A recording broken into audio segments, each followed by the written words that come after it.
കുഞ്ഞുങ്ങളെ +1 ജോയിൻ ചെയ്യിപ്പിച്ച് ഇവിടെ കാത്തിരിക്കുന്ന മാതാപിതാക്കളാണ് നിങ്ങളെന്ന് എനിക്കറിയാം. ഞാൻ അപ്പോൾ ഓർക്കുന്നത് വർഷങ്ങൾക്ക് മുമ്പ് 2005 എൻ്റെ മൂത്ത മകൾ, അവൾക്കിന്ന് 35 വയസ്സുണ്ട്. അവളെ +1 പട്ടം സെൻറ് മേരീസ് സ്കൂളിൽ കൊണ്ടു ചേർത്തപ്പോൾ അവിടുത്തെ ആദ്യത്തെ PTA മീറ്റിങ്ങിന് ഞാനും പോയി. അന്ന് പ്രവേശനോത്സവം എന്നുള്ളൊരു പരിപാടിയൊന്നും സർക്കാരിൻ്റെ ഭാഗത്തൊന്നുമില്ല. എന്നാൽ അതൊരു പ്രവേശനോത്സവം പോലെയായിരുന്നു. അന്ന് ഒരു കരൂരച്ഛൻ ഉണ്ടായിരുന്നു, പട്ടം സെൻറ് മേരീസ് സ്കൂളിലെ പ്രിൻസിപ്പൽ. അതായത് ഏറ്റവും കൂടുതൽ വിദ്യാർത്ഥികളെ SSLC പരീക്ഷ എഴുതിപ്പിക്കുന്നു എന്ന നേട്ടത്തിനുടമയായിട്ടുള്ള സ്കൂളാണ് പട്ടം സെൻറ് മേരീസ്. പട്ടം സെൻറ് മേരീസിൽ അന്ന് ഏകദേശം 15,000 വിദ്യാർത്ഥികൾ പഠിക്കുന്ന സ്കൂളാണ്. LKG മുതൽ 12ാം ക്ലാസ് വരെ. LKG സെഷന് 2:30 വിടും, മിഡിൽ സ്കൂളിനെ മിഡിൽ സ്കൂളിനെ 3 മണിക്ക് വിടും, ഹൈസ്കൂളിനെ 3:30 വിടും, ഹയർ സെക്കൻഡറിയെ 4 മണിക്ക് വിടും. ആ സ്കൂളിലെ കുട്ടികൾ റോഡിലേക്ക് ഇറങ്ങി കഴിഞ്ഞാൽ അവിടെ ഭയങ്കര ട്രാഫിക് ബ്ലോക്കാണ്. ഇപ്പോൾ അവിടെ സ്കൈ വോക്ക് ഒക്കെ ഉണ്ടാക്കിയിട്ടുണ്ട്. 15,000 വിദ്യാർത്ഥികൾ പഠിക്കുന്ന സ്കൂൾ എന്ന് പറയുമ്പോൾ നിങ്ങൾക്കൊന്ന് ഉദ്ദേശിക്കും. എന്നാൽ ഈ അച്ഛൻ ഉപ്പായം ഇട്ടുകൊണ്ട് നിൽക്കുന്ന ഈ അച്ഛൻ വരാന്തയിലോട്ട് ഇറങ്ങി നിന്ന് കഴിഞ്ഞാൽ പിന്നെ പട്ടം സെൻറ് മേരീസ് സ്കൂളിൽ പിക് ഡ്രോപ്പ് സൈലൻസ് ആണ്. എൻ്റെ മൂത്ത മകൾക്ക് ഇന്ന് 6 വയസ്സുള്ള കുഞ്ഞുണ്ട്. അവൾ അടുത്തിടെ വന്നപ്പോഴും ഈ കുഞ്ഞിനെ കൊണ്ട് അവൾ കരൂരച്ഛനെ കാണാൻ പോയി. കാരണം അച്ഛൻ്റെ ഇൻഫ്ലുവൻസ് അത്രയ്ക്ക് ഉണ്ട് എന്ന് വേണമെങ്കിൽ പറയാം അവളുടെ ജീവിതത്തിൽ. അന്ന് അച്ഛൻ പറഞ്ഞ ഒരു കാര്യം ഞാൻ നന്നായിട്ട് ഓർക്കുന്നു. അച്ഛൻ ഞങ്ങളോടെല്ലാം പാരൻസിനോട് പറഞ്ഞു, നിങ്ങളുടെ കുഞ്ഞുങ്ങൾ വീട്ടിൽ വരുമ്പോൾ അവർ ഹോംവർക്ക് ചെയ്യുന്നതിനെ പറ്റി സംശയം ചോദിക്കുന്നു, മറ്റു കാര്യങ്ങളൊക്കെ പറ്റി പറഞ്ഞ് ഓരോ എക്സ്ക്യൂസ് പറഞ്ഞാൽ കൂട്ടുകാരോട് ഫോണിൽ സംസാരിക്കാൻ ശ്രമിക്കുമ്പോൾ ഒരു 2 മിനിറ്റ് 3 മിനിറ്റിൽ കൂടുതൽ അവർ ഫോണിൽ സംസാരിക്കുകയാണെങ്കിൽ നിങ്ങളൊന്ന് ശ്രദ്ധിക്കണം അവരെന്താണ് പറയുന്നത്. കാരണം രാവിലെ 9 മുതൽ വൈകിട്ട് 4 വരെ കൂട്ടുകാരോടൊപ്പം ചെലവഴിച്ചിട്ട് വീട്ടിൽ വരുന്ന കുട്ടികൾക്ക് പിന്നെ കൂട്ടുകാരോട് പറയുന്ന ഇത്രയധികം കാര്യം എന്താണ് എന്നുള്ളത് ന്യായമായും നിങ്ങൾ സംശയിക്കണം. ഞാനത് എപ്പോഴും എനിക്ക് 2 പെൺകുട്ടികളാണ്. 2 പേരോട് ഞാൻ പറയും, 2 പേരും വിവാഹിതരാണ്. അപ്പോൾ അവൾ ഇപ്പോഴും അടുത്തിടെ കരുത്തച്ഛനെ കാണാൻ പോയപ്പോൾ പറഞ്ഞു, എൻ്റെ അമ്മ ഇടയ്ക്കിടയ്ക്ക് അത് പറയാറുണ്ട്. ശരിയാണ്, അച്ഛൻ പറഞ്ഞ ഓരോ കാര്യങ്ങളും ഞാൻ ഓർക്കുന്നുണ്ട്. നമുക്ക് എല്ലാവർക്കും അറിയാം, നമ്മളുടെ കഴിവുകൾക്കും എല്ലാം ഒരു പരിമിതിയുണ്ട് കുഞ്ഞുങ്ങളെ വളർത്തുമ്പോൾ. കാരണം അത് പ്രത്യേകിച്ച് ഇന്നത്തെ ഒരു ലോകത്തിൽ നമ്മുടെ കുഞ്ഞുങ്ങൾ വളരുമ്പോൾ സർവേശ്വരന്റെ ഒരു കൃപയും കടാക്ഷവും ഇല്ലെങ്കിൽ നമ്മുടെ കുഞ്ഞുങ്ങൾ സേഫായിട്ട് ഒരു സ്ഥലത്തേക്ക് എത്തുന്നത് വളരെ ബുദ്ധിമുട്ടാണ്. അപ്പോൾ നിങ്ങളോട് ഞാൻ പറയാൻ ഉദ്ദേശിച്ച ഒത്തിരി കാര്യങ്ങൾ സർക്കാരിൻ്റെ പ്രസന്റേഷനും കൂടിയും ഇവിടുത്തെ അധ്യാപകരുടെ പ്രസന്റേഷനും കൂടിയും നിങ്ങൾ കേട്ടു. ആദ്യം ഞാൻ പറയാൻ ഉദ്ദേശിച്ച കാര്യങ്ങൾ, ഇവിടെ പറഞ്ഞ കാര്യങ്ങൾ ഓടിച്ചൊന്ന് പറഞ്ഞു പോകാൻ താല്പര്യപ്പെടുന്നു. അവരുടെ കരിക്കുലം ഓരോ വർഷം കഴിയുന്തോറും ഇവർക്കുള്ള സിലബസ് നമ്മൾ അപ്ഡേറ്റ് ചെയ്ത് പോവുകയാണ്. കാരണം അത് കഴിഞ്ഞ വർഷത്തെ കുട്ടികൾ പഠിച്ച സിലബസ് അല്ല ഈ വർഷം ഇച്ചിരി ടഫായിരിക്കും. കാരണം ലോകം വളരെ വേഗത്തിൽ, നമ്മുടെയൊക്കെ കാലഘട്ടത്തിൽ 10ഉം 15ഉം വർഷം കൊണ്ട് വ്യത്യാസം വരുന്നത് ഇപ്പോൾ മാസങ്ങൾക്കകം തന്നെ ചേഞ്ചസ് വന്നുകൊണ്ടിരിക്കുകയാണ്. അപ്പോൾ എപ്പോഴും ഒരു അപ്ഡേഷൻ ഉണ്ട്. അവരുടെ സിലബസ് നല്ല ടഫാണ്. ഞാൻ പറഞ്ഞതുപോലെ ഒരു പ്രധാനപ്പെട്ട ജംഗ്ഷനിലാണ് അവർ നിൽക്കുന്നത്. ഇവിടെ നിന്നാണ് അവർ ഒരു സ്ഥലത്തേക്ക് പോകാനായിട്ട് തിരഞ്ഞെടുക്കുന്നത്. അപ്പം എന്തിലേക്ക് പോകണം എന്ന് ചിന്തിക്കാം. കാരണം ഇത് കോളേജ് വിദ്യാഭ്യാസം മാറി. NEP, FIUGP 4 year honours programme വന്നപ്പോൾ പണ്ട് നമ്മൾ കെമിസ്ട്രി മെയിൻ എടുത്താൽ ആ ആൾക്ക് 3 വർഷം കെമിസ്ട്രി തന്നെ പഠിക്കണം, പിന്നെ MSc കെമിസ്ട്രിക്ക് മാത്രമേ പോകാൻ ഒക്കത്തുള്ളൂ. അങ്ങനത്തെ ഒരു ലോകത്തിലാണ് ഞാനും നിങ്ങളും ഒരു പക്ഷേ പഠിച്ചത്. ഞാൻ ആ ലോകത്തിലായിരുന്നു. നിങ്ങൾ ചിലപ്പോൾ വന്നപ്പോൾ വ്യത്യാസം വന്നു കാണും. മറ്റൊരു വിഷയത്തെ പറ്റി നമുക്ക് ചിന്തിക്കാൻ സാധിക്കില്ലായിരുന്നു. പക്ഷെ ഇന്ന് അങ്ങനെയല്ല. ഫസ്റ്റ് ഇയറിൽ അവർക്ക് കോർ പേപ്പേഴ്സ് 2 എണ്ണം ഉണ്ട്, അതിൻ്റെ കൂടെ മൾട്ടി ഡിസിപ്ലിനറി കോഴ്സുണ്ട്, അങ്ങനെ പല കോഴ്സുകളുണ്ട്. ഇതിൽ ഏത് കോഴ്സിൽ വേണമെങ്കിലും 2ാമത്തെ വർഷം അവർക്ക് അവിടെ മെയിൻ മാറാം. അപ്പൊ ഇന്ന് കെമിസ്ട്രി എടുത്ത് പോകുന്ന ആൾക്ക് കോംപ്ലിമെന്ററി പേപ്പേഴ്സ് മാത്സും ഇംഗ്ലീഷും ആണെങ്കിൽ 3ാമത്തെ വർഷം വേണമെങ്കിൽ ആ ആൾക്ക് ഇംഗ്ലീഷ് മെയിൻ എടുത്ത് പോകാനും സാധിക്കും. അപ്പൊ എല്ലാ ഓപ്പണിങ്സും അവരുടെ മുമ്പിലുണ്ട്. അപ്പൊ അത്രയ്ക്ക് കോംപ്ലിക്കേറ്റഡ് ആയിട്ടുള്ള ഒരു വിദ്യാഭ്യാസ രീതിയാണ് ഇന്ന് നമ്മുടെ മുമ്പിലുള്ളത്. അതുകൊണ്ട് തന്നെ കുട്ടികൾക്ക് ചൂസ് ചെയ്യാനും പല കാര്യങ്ങൾക്കും പല പ്രയാസങ്ങളും കാണും. അപ്പോൾ നമ്മൾ ചെയ്യേണ്ടത് മാതാപിതാക്കളുടെ ഒരു ജോലി എന്ന് വെച്ചാൽ അവരുടെ കരിക്കുലം എന്താണെന്ന് മനസ്സിലാക്കുക, അവരുടെ അസസ്മെന്റ് രീതികൾ എങ്ങനെയാണ് കുട്ടികളെ അസസ് ചെയ്യുക എന്നുള്ളത് മനസ്സിലാക്കുക, അത് മനസ്സിലാക്കിയതിന് ശേഷം അതിനനുസരിച്ച് കുട്ടികളോട് ഇടപെടണം. കാരണം FIUGP അല്ലെങ്കിൽ ഇന്നത്തെ +2 കരിക്കുലം എന്താണെന്ന് മനസ്സിലായില്ലെങ്കിൽ നമുക്ക് കുഞ്ഞുങ്ങളോട് അവരുടെ പഠന കാര്യത്തെ പറ്റി അവരുടെ മാർക്കിനെ പറ്റി ഒന്ന് വിലയിരുത്താനോ സംസാരിക്കാനോ നമുക്ക് ഇച്ചിരി ബുദ്ധിമുട്ടായിരിക്കും. അപ്പോൾ അത് എല്ലാ മാതാപിതാക്കളും ഒന്ന് ശ്രദ്ധിക്കേണ്ടതാണ്. ഞാൻ പറഞ്ഞ കുഞ്ഞുങ്ങളെ നമ്മൾ ഒബ്സർവ് ചെയ്യണം. ഒത്തിരി കുഞ്ഞുങ്ങൾക്ക് ടെൻഷൻ കൂടുമ്പോൾ ഭയങ്കര പ്രയാസമാണ്. ഓക്കെ, ചിലപ്പോൾ ഒരു കൗൺസിലറുടെ ആവശ്യം അവർക്കുണ്ട്. ഇപ്പം സ്കൂൾസിലൊക്കെ കമ്പൽസറി ആയിട്ട് കൗൺസിലേഴ്സിനെ കൊണ്ടുവരാനായിട്ടുള്ള ആലോചനകൾ നടന്നുകൊണ്ടിരിക്കുകയാണ്. നമ്മൾ വിചാരിക്കുന്ന ഒരു മാനസിക രോഗ വിദഗ്ധനെ കാണാൻ പോവുകയാണ്, അപ്പോൾ അതെന്താണ്, നാണക്കേടാണ്, എൻ്റെ കൊച്ചിനൊരു മാനസിക രോഗമല്ല. ഞാൻ വളരെ തമാശ രൂപത്തിലാണെങ്കിലും പറയും, എൻ്റെ ഭർത്താവ് മന്ത്രിയായിരിക്കുമ്പോൾ 2006 KSRTCയിലാണ്. KSRTCയിൽ ഒരു മാസം ശമ്പളം കൊടുക്കാൻ നിവൃത്തിയില്ലാതെ വരുമ്പോൾ അവിടുത്തെ ആളുകൾ ഉപവാസം ഇരിക്കും. അവർ പട്ടിണി കിടന്ന് ഉപവാസം ഇരിക്കുമ്പോൾ എൻ്റെ ഭർത്താവിന് ടെൻഷൻ കൂടും. അപ്പോൾ എൻ്റെ ഭർത്താവ്, ഞങ്ങൾക്ക് ഏറ്റവും അടുത്ത ഒരു അച്ഛനുണ്ട്, ഇബ്രാഹിം ഗുരുവിലെ അച്ഛൻ നല്ല കൗൺസിലറാണ്. അച്ഛനെടുത്ത ദിവസങ്ങളോളം എൻ്റെ ഭർത്താവ് പോയി അച്ഛനുമായിട്ട് സംസാരിക്കും. അത് കഴിയുമ്പോഴാണ് എൻ്റെ ഭർത്താവിൻ്റെ ആശ്വാസം വരുന്നത്. കാരണം ചില അവസരങ്ങളിലാണെങ്കിലും കുഞ്ഞുങ്ങൾക്ക് അവർക്ക് വരുന്ന ടെൻഷനുകൾ വഹിക്കാൻ ചില പ്രയാസം കാണും.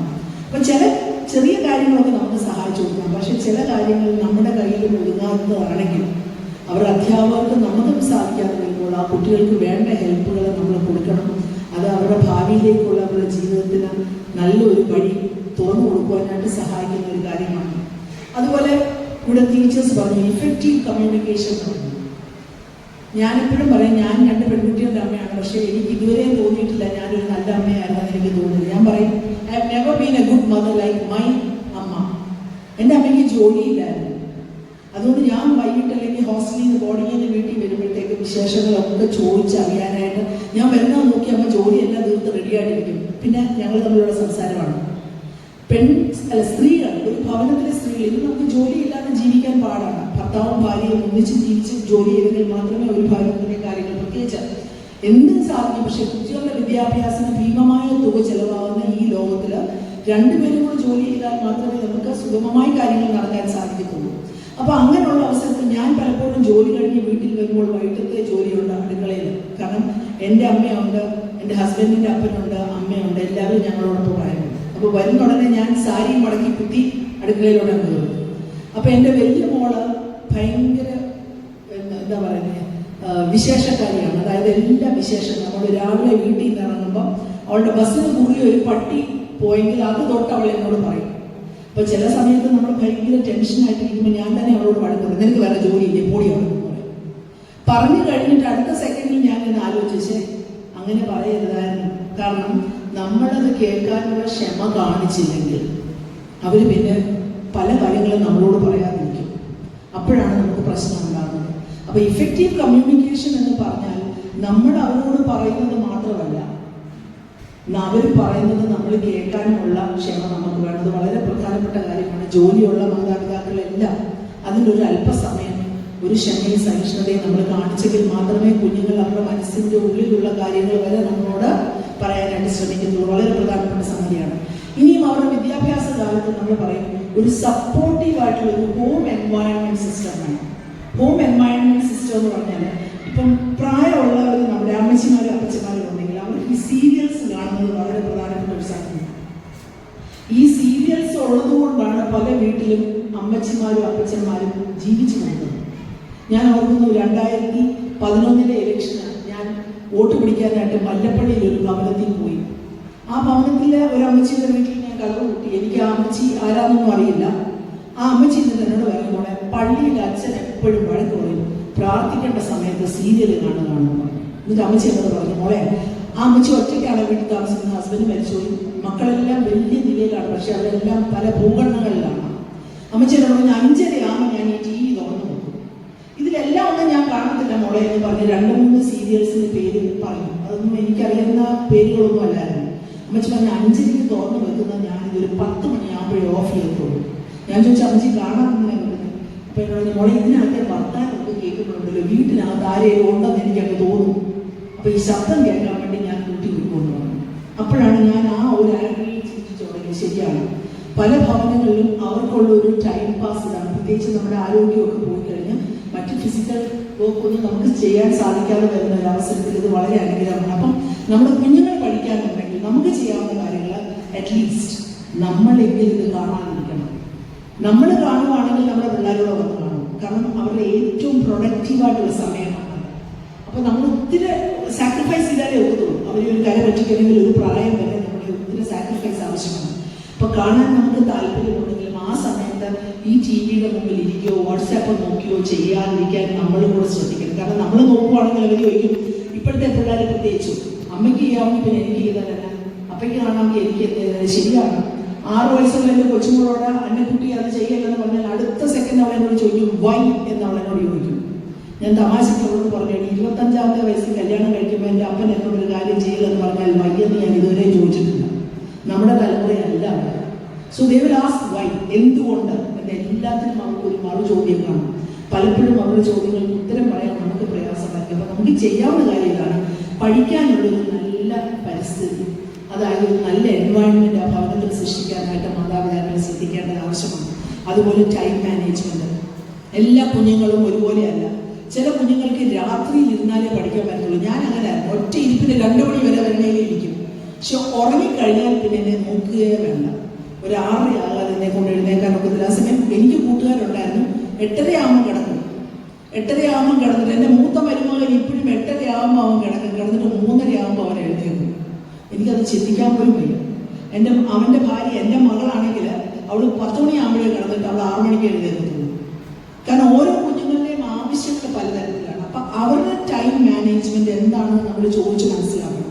ഇപ്പൊ വെളുപ്പിനെ എഴുന്നേക്കാൻ ബുദ്ധിമുട്ടുള്ള കുട്ടിയെ നമ്മൾ കുട്ടി ചിലപ്പോൾ താമസിച്ച് 11 മണി വരെ പഠിച്ചിട്ട് കിടക്കുന്ന കുട്ടിയെ നമ്മൾ 5:30 ഹേമിച്ച് വിളിച്ചുണർത്തിയാൽ ആ ദിവസം മുന്നേ ആ കുട്ടിക്ക് പ്രയാസമായിരിക്കും. കാരണം ആവശ്യത്തിനുള്ള ഉറക്കം കിട്ടിയില്ലെങ്കിൽ പഠിത്തം സുഗമമാകില്ല. അപ്പൊ ടൈം മാനേജ്മെന്റിന് നമ്മൾ അവരെ സഹായിക്കണം. നമ്മുടെ കുഞ്ഞിന് രാത്രിയിൽ പഠിക്കാനാണോ സൗകര്യം, എളുപ്പം, അതോ പകലാണോ വെളുപ്പിനെയാണോ എന്നുള്ളത് മനസ്സിലാക്കി അതിനനുസരിച്ച് അവർക്ക് അതിനുള്ള സാഹചര്യം ഒരുക്കി കൊടുക്കേണ്ടത് മാതാപിതാക്കളുടെ കടമയാണ്. അത് പ്രത്യേകിച്ച് നമ്മൾ ശ്രദ്ധിക്കണം. ഇനി പിള്ളേർക്ക് സ്ട്രെസ്സിന്റെ കാര്യമാണ്. ഞാൻ ഒരു ഉദാഹരണം നേരത്തെ പറഞ്ഞു, ഞങ്ങൾ സൈക്കോളജിസ്റ്റിനൊക്കെ പോയാൽ അല്ലേ, സ്ട്രെസ് അവർക്ക് വളരെ ഉണ്ട്. കാരണം സമയബന്ധിതമായിട്ടാണ്, എന്നും ഇന്റേണൽ അസസ്മെന്റ് ആണ്. നമ്മൾ പഠിക്കുന്ന കാലത്ത് ഒരു ഓണപരീക്ഷ, ഒരു ക്രിസ്മസ് പരീക്ഷ, ഒരു വലിയ പരീക്ഷ മാത്രമേ ഉള്ളത്. ഇന്ന് അങ്ങനെയല്ല. എല്ലാ മാസവും എല്ലാ ആഴ്ചയും അസസ്മെന്റ് ടെസ്റ്റുമാണ്.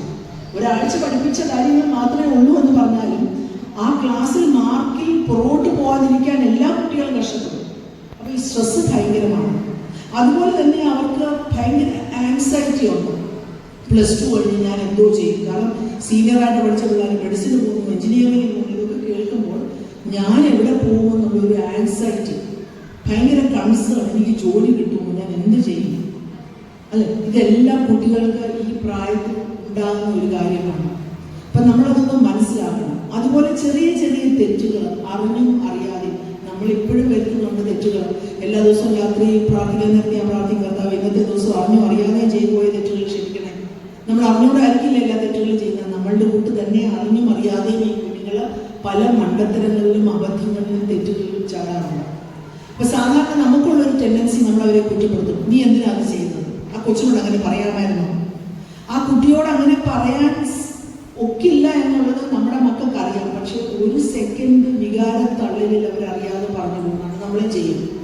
അപ്പൊ ആ സമയങ്ങളിൽ നമുക്ക് ചെയ്യാവുന്ന ഒരു സഹായം എന്ന് പറഞ്ഞാൽ അവരെ കുറ്റപ്പെടുത്താതെ, നമ്മുടെ ജീവിതത്തിൽ ഇങ്ങനെ എന്തെങ്കിലും പ്രശ്നങ്ങളിൽ നമ്മൾ ചാടിയിട്ടുണ്ടെങ്കിൽ അതിനകത്തുനിന്ന് നമ്മൾ രക്ഷപ്പെട്ടത് എങ്ങനെയാണെന്നുള്ളത് അവർക്ക് പറഞ്ഞു കൊടുക്കണം. മോളെ, അമ്മ പഠിച്ചപ്പോൾ അമ്മയ്ക്ക് ഒരിക്കൽ ഇതുപോലെ വന്നു, അല്ലെ അച്ഛനായിരുന്നപ്പോൾ അച്ഛനും ഇതുപോലെ ഒരു അബദ്ധം പറ്റി, എന്നിട്ട് ഇങ്ങനെയാണ് അച്ഛൻ അത് ശരിയാക്കിയതെന്ന് പറയുമ്പോൾ അവർക്ക് മനസ്സിൽ തോന്നും, ഇത് എനിക്ക് മാത്രം വരുന്ന ഒരു അബദ്ധമല്ല, എൻ്റെ അച്ഛനും അമ്മയ്ക്കും ഇത്രയും പ്രശ്നങ്ങൾ വന്നിട്ടുണ്ട്. കാരണം എനിക്ക് മാത്രമേ ഉള്ളൂ, നീ മാത്രമേ ഇങ്ങനെ ചെയ്യത്തുള്ളൂ എന്ന് കുറ്റപ്പെടുത്തുമ്പോഴാണ് പല കുഞ്ഞുങ്ങളെയും നമ്മൾ പത്രത്തിൽ കൂടെ വായിക്കും അവർ ജീവിതം കൊടുക്കാനായിട്ട് ശ്രമിക്കുന്നത്. മതി, എന്നാൽ ഇനി ഈ ജീവിതം വേണ്ട, സൂയിസൈഡൽ ടെൻഡൻസിയിലേക്ക് ആ കുഞ്ഞുങ്ങളെ പോകും. അപ്പൊ അത് എത്ര വലിയ പ്രശ്നമാണെങ്കിലും നമ്മൾ ജീവിച്ചിരിക്കുന്നിടത്തോളം കാലം നമ്മൾ അവരുടെ കൂടെ ഉണ്ട് എന്നുള്ളൊരു ഉറപ്പ് അവരുടെ മനസ്സിൽ ക്രിയേറ്റ് ചെയ്ത് കൊടുക്കാൻ നമുക്ക് സാധിക്കണം. പഴയ കാലത്തെ അപ്പന്മാരും അമ്മമാരും ഒക്കെ സ്നേഹം ഉണ്ടെങ്കിലും മക്കളോട് പ്രകടിപ്പിക്കത്തില്ല. എൻ്റെ ഫാദറൊക്കെ പറഞ്ഞു വിട്ടിട്ടുണ്ട്. എൻ്റെ പപ്പായൊക്കെ 11 പേരായിരുന്നു. അവരുടെ അപ്പച്ചൻ കൊപ്ര ബിസിനസ് ആയിരുന്നു ഞങ്ങളുടെ വീട്ടിൽ. അപ്പച്ചൻ ജോലി കഴിഞ്ഞ് കൊപ്ര ബിസിനസിന്റെ അവിടെ നിന്നൊക്കെ വൈകിട്ട് വന്ന് വീട്ടിലോട്ട് കയറുമ്പോൾ, അതായത് പൂച്ചയെ കാണുന്ന ഏരിയ പോകുന്നു തുടങ്ങി. 11 ഓരോ മാളത്തിലോട്ട് കയറും. പിന്നെ അവിടെ പിൻ ഡ്രോപ്പ് സൈലൻസ് ആണ്. അപ്പൻ്റെ മുമ്പിൽ നേരെ നിന്ന് ആരും സംസാരിക്കില്ലായിരുന്നു. ഇന്ന് ആ കാലം മാറി.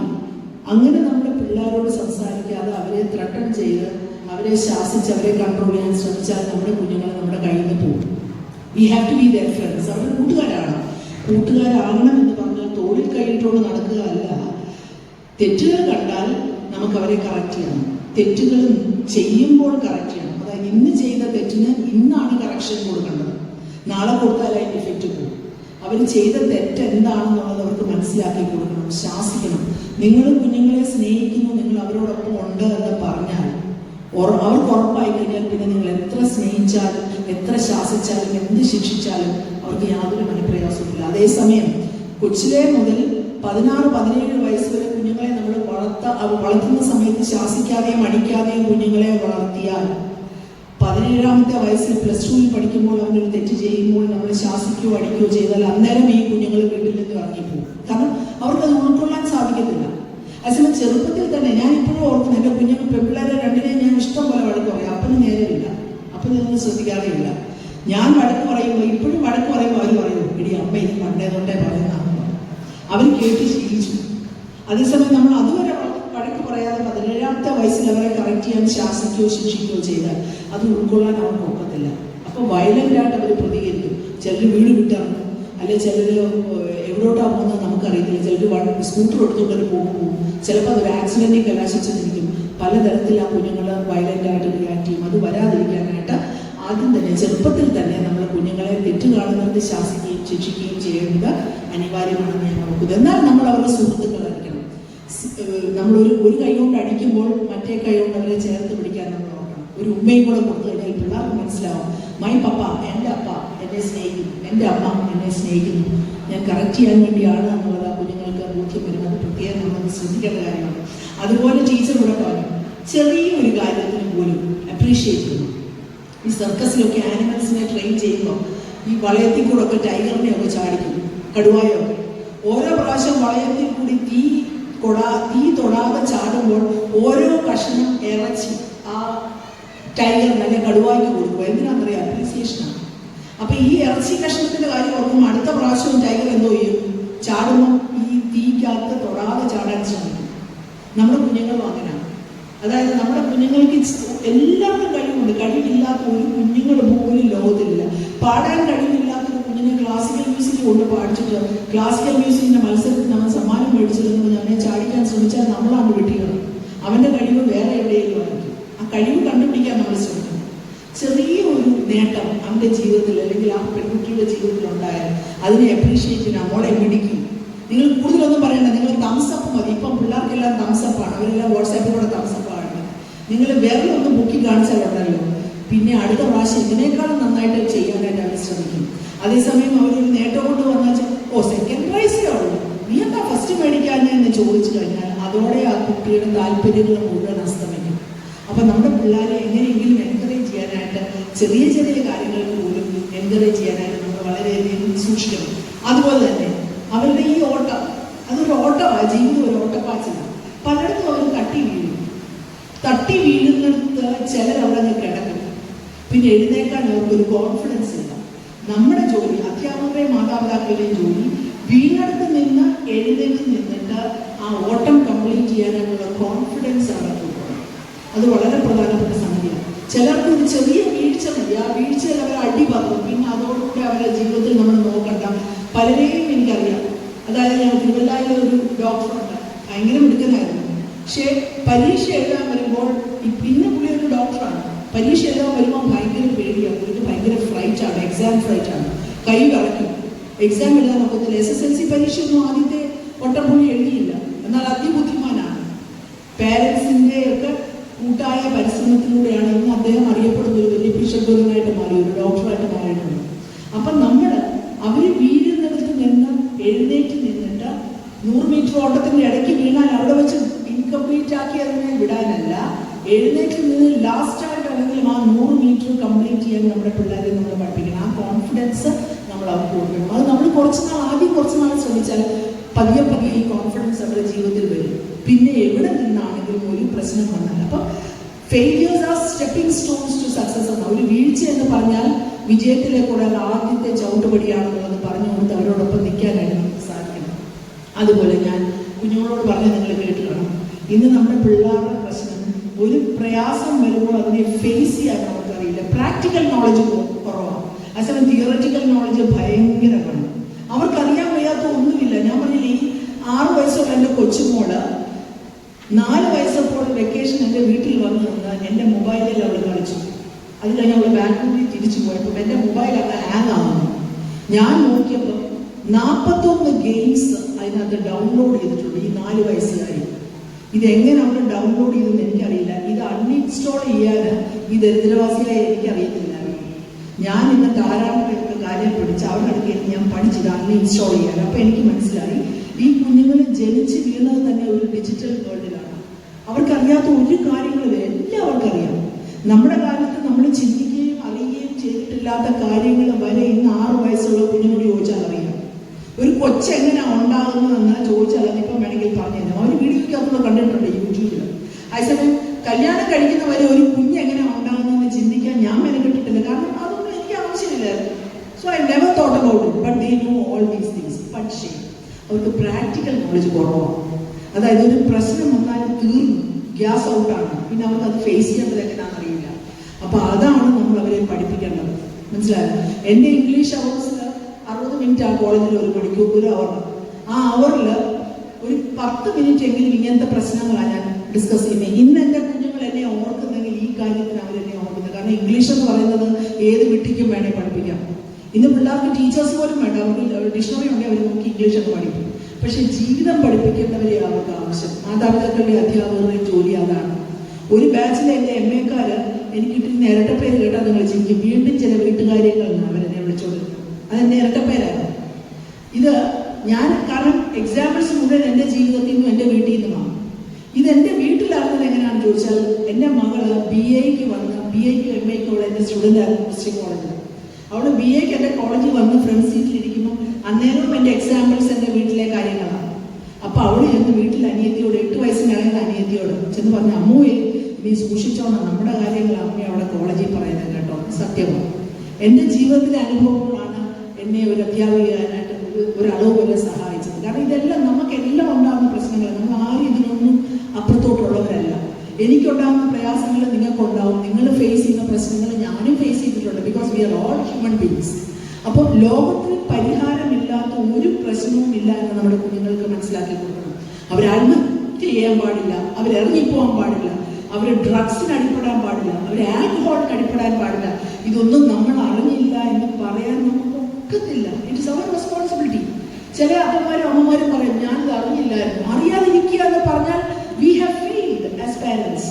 അധ്യാപിക അല്ലെങ്കിൽ ഒരു അമ്മ എന്ന നിലയിൽ, അല്ലെങ്കിൽ അച്ഛൻ എന്ന നിലയിൽ ഞാൻ തോൽവിയാണ്, പരാജയമാണെന്നുള്ളതിൻ്റെ ലക്ഷണമാണ് എൻ്റെ കുഞ്ഞിൻ്റെ ചേഞ്ച് ഞാൻ നോട്ട് ചെയ്യാതിരിക്കുന്നത്. അപ്പം അത് നമ്മൾ പ്രത്യേകം ശ്രദ്ധിക്കണം. അവർക്ക് പറഞ്ഞു കൊടുക്കണം, നമ്മളുണ്ട്, എല്ലാ പ്രശ്നങ്ങൾക്കും പരിഹാരമുണ്ട്. ആ ഒരു കോൺഫിഡൻസ് അവർക്കുണ്ടെങ്കിൽ അവർ ജീവിതത്തിൽ ധൈര്യമായിട്ട് മുൻപോട്ട് പോകും. പ്രത്യേകിച്ച് നിങ്ങൾ ആലോചിക്കണം. ഇനിയും ഏറ്റവും പ്രധാനപ്പെട്ട ഒരു സംഗതി ഞാൻ പറയാൻ പോവാണ്. ഇതിനെല്ലാം ഉപരി ദൈവവിശ്വാസമാണ്, ഈശ്വര വിശ്വാസം. ഈശ്വരനെ വിശ്വസിക്കാത്ത ഒരാരുമില്ല.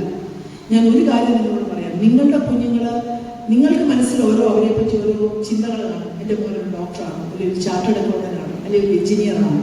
ഒരു കാര്യം നിങ്ങൾ ആലോചിക്കണം, നിങ്ങളുടെ കുഞ്ഞുങ്ങൾക്ക് ഇഷ്ടമില്ലാത്ത ഒരു പ്രൊഫഷനിലേക്ക് നിങ്ങൾ അവരെ തള്ളിവിടല്ല. കാരണം എനിക്കറിയാവുന്ന 3-4 സോഫ്റ്റ്വെയർ എഞ്ചിനീയേഴ്സ് ഉണ്ട്. അവർ 5-6 വർഷം നല്ല ഒന്നാന്തരം ഫേമിൽ ജോലി ചെയ്തതിന് ശേഷം, അതായത് IBM-ലൊക്കെ ജോലി ചെയ്തതിന് ശേഷം ജോലി കളഞ്ഞിട്ട് ഇന്ന് കൃഷിക്കാരായിട്ട് പാലക്കാട് മലപ്പുറത്ത് അവർ ജോലി ചെയ്യുന്നുണ്ട്. അവരിപ്പോൾ പറയുന്നത് ഇപ്പോഴാണ് അവർ ജീവിതത്തിൽ സന്തോഷം എന്താണെന്ന് അറിയുന്നതെന്നാണ് പറയുന്നത്. നമ്മുടെ കുഞ്ഞുങ്ങളുടെ ഫ്ലെയർ എന്താണെന്ന് അറിയണം. നമ്മുടെ ഇഷ്ടങ്ങൾ അവരുടെ മേൽ അടിച്ചേൽപ്പിക്കാതിരിക്കാൻ പറ്റണം. അതെന്താണെന്ന് പിന്നെ അതിന് നിങ്ങൾ ആലോചിക്കേണ്ട ഒരു കാര്യം, ഈ കുഞ്ഞ് നമ്മുടെ വയറ്റിൽ, ഒരമ്മയുടെ വയറ്റിൽ ഉരുവാകുന്ന സമയം ദൈവം തമ്പുരാൻ തീരുമാനിച്ചിട്ടുണ്ട് ഈ കുഞ്ഞ് എവിടെ പോകുമെന്നുള്ളത്. അത് നിങ്ങൾ ഊട്ടിയിൽ കൊണ്ട് പഠിപ്പിച്ചാലും, ഊട്ടിയിലെ ലൗഡേലി കൊണ്ട് വിട്ടാലും, രാജീവ് ഗാന്ധി ഒക്കെ പഠിച്ച ഡാർജിലിംഗിലെ ഡൂൺ സ്കൂളിൽ പഠിച്ചാലും, കോട്ടയം MT സെമിനാരി സ്കൂളിൽ പഠിച്ചാലും ആ കുഞ്ഞ് അവിടെ മാത്രമേ ചെയ്യത്തുള്ളൂ. അതാ ഞാൻ പറഞ്ഞ ജിക്സോ പസിലിന്റെ കട്ടയാണ്. ഓരോ കട്ട ഓരോരുത്തർക്ക് സ്ഥാനമുണ്ട്. പക്ഷെ അതെങ്ങനെയാണെന്ന് ചോദിച്ചാൽ നമ്മുടെ മുമ്പിൽ ഒത്തിരി കഥകൾ കാണും.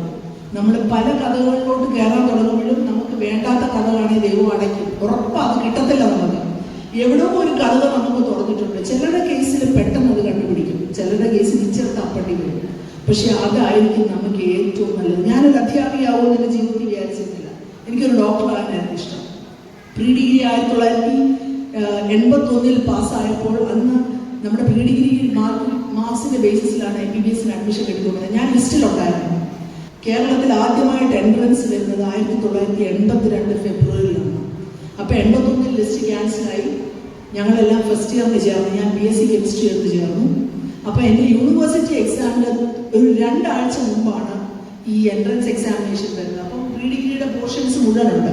അപ്പം ഡിഗ്രിയുടെ പോർഷൻ പഠിക്കണോ, പ്രീ ഡിഗ്രിയുടെ പോർഷൻ പഠിക്കണോ?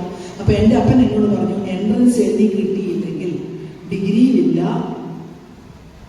മെഡിസിനും ഇല്ല. പപ്പ യൂസ് ചെയ്ത ടേം ഞാൻ നോക്കുന്നു, കടിച്ചതുമില്ല പിടിച്ചതുമില്ല, കക്ഷത്തിലിരിക്കുന്നതും പോവും, ഉത്തരത്തിലിരിക്കുന്ന ഒട്ട് കിട്ടത്തുമില്ല.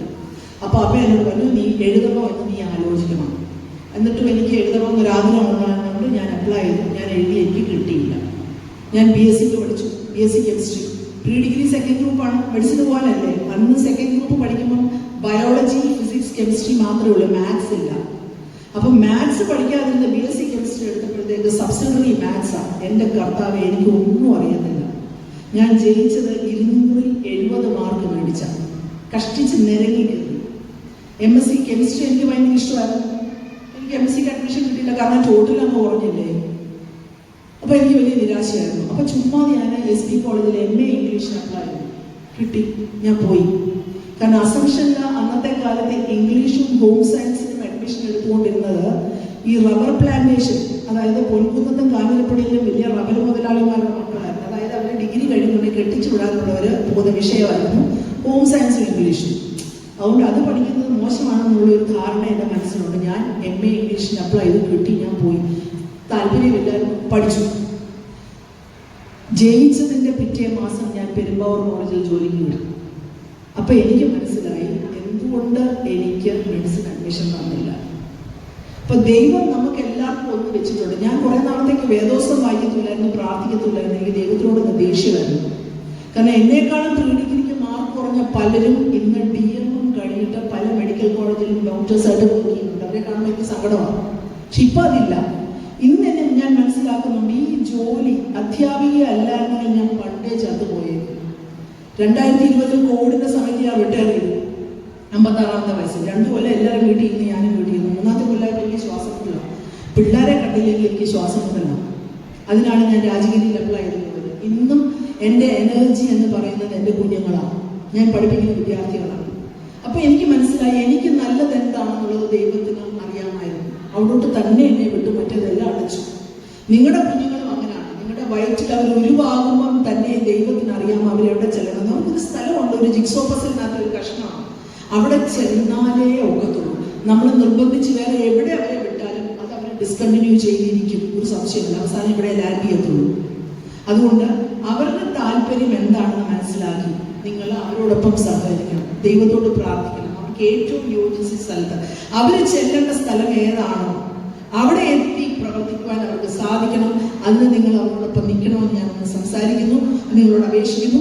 അതുപോലെ തന്നെ പിള്ളേരെ മറ്റുള്ളവരെ സഹായിക്കാൻ പഠിപ്പിക്കണം, കോപ്പറേറ്റ് ചെയ്യാൻ പഠിപ്പിക്കണം. ഇന്ന് നമുക്കെല്ലാം ടീം പ്ലേയേഴ്സിനെ ആവശ്യം. ഇപ്പം ഇൻഡിവിജ്വലായിട്ടൊന്നുമില്ല. ഇപ്പം ഒരു മൾട്ടിനാഷണൽ കമ്പനിയിൽ ഒരു ജോലിക്ക് പോയാൽ പോലും ഗ്രൂപ്പ് ഡിസ്കഷനാണ്. അതായത് ഒരു ഗ്രൂപ്പായിട്ടിരുന്ന് ഡിസ്കസ് ചെയ്യുമ്പോൾ അതിനകത്ത് എങ്ങനെ നമ്മൾ പാർട്ടിസിപ്പേറ്റ് ചെയ്യുമെന്നുള്ളത് അവർക്കറിയണം. അതായത് വേറൊരാൾ സംസാരിക്കുമ്പോൾ അതിനെ ഖണ്ഡിക്കരുത്, ഇടയ്ക്ക് കയറി പറയരുത്. അവർ നിർത്താനുള്ള ഒരു സാവകാശം കൊടുക്കണം, അവരെ കേൾക്കാനുള്ള ഒരു മനസ്സ് കാണിക്കണം, പിന്നെ നമ്മൾ സംസാരിക്കണം. ഇതൊക്കെ വളരെ അത്യാവശ്യമാണ്.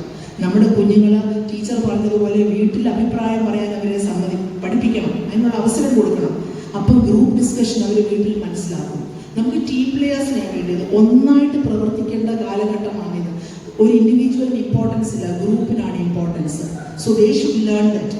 അതുപോലെ അധ്യാപകരെയും മാതാപിതാക്കളെയും എല്ലാ പ്രായത്തെയും മൂത്തവരെയും നമ്മളെ ഓട്ടോയിൽ ഒരു സ്ഥലത്ത് കൊണ്ടുപോകുന്ന ഒരു ഓട്ടോ ചേട്ടനോട് പോലും റെസ്പെക്ട് കാണിക്കാൻ പിള്ളേരെ പഠിക്കണം. തിരിച്ചിറങ്ങിക്കഴിഞ്ഞിട്ട് ഒരു താങ്ക് യു പറയണം, നന്ദി വളരെ പ്രധാനപ്പെട്ടതാണ്. നിങ്ങളിന്ന് ആലോചിച്ച് നോക്കി, ഈ ഓട്ടോ ചേട്ടൻ നമ്മൾ കൈ കാണിക്കുമ്പോൾ നമ്മളെ നിർത്തി കയറ്റിയില്ലെങ്കിൽ അടുത്ത ഓട്ടോ വരുന്നിടം വരെ അവിടെ നിൽക്കണം.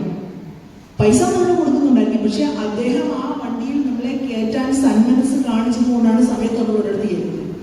ആ വ്യക്തിയോട് പോലും നമുക്കൊരു ബഹുമാനമാണ്. ബഹുമാനിക്കാൻ കുഞ്ഞുങ്ങളെ പഠിപ്പിക്കണം. ഇറങ്ങിക്കഴിയുമ്പോൾ ഒരു താങ്ക് യു പറയാൻ അവർ പഠിക്കണം. വളരെ പ്രധാനപ്പെട്ടതാണ്. നന്ദി ഇല്ലായ്മയാണ് ഇന്ന് ലോകത്തിലെ പല പ്രശ്നങ്ങളുടെയും അടിസ്ഥാന കാരണം. അതാണ് നമ്മുടെ കുഞ്ഞുങ്ങൾ പഠിക്കണം. അതുപോലെ സെൽഫ് ഇൻറ്റഗ്രിറ്റി നമുക്ക് വളരെ പ്രധാനപ്പെട്ടതാണ്. നമ്മുടെ ഒരു സ്വഭാവം നമ്മൾ വളർത്തുന്നത് നമ്മുടെ മാതാപിതാക്കളുടെ മുമ്പിൽ ഏറ്റവും വലിയൊരു പ്രശ്നം ഇതാണ്. നമ്മൾ നല്ല മാതൃകയായിരുന്നു. My life is my message എന്ന് മഹാത്മാഗാന്ധി പറഞ്ഞത്. ഇത് എൻ്റെ പപ്പ എന്നോട് കൊച്ചിലേ പറഞ്ഞത്. പക്ഷെ ഞാനിത് മനസ്സിലാക്കിയത് രണ്ടാമത്തെ മോളെ 2-3 വയസ്സുള്ളപ്പോഴാണ്.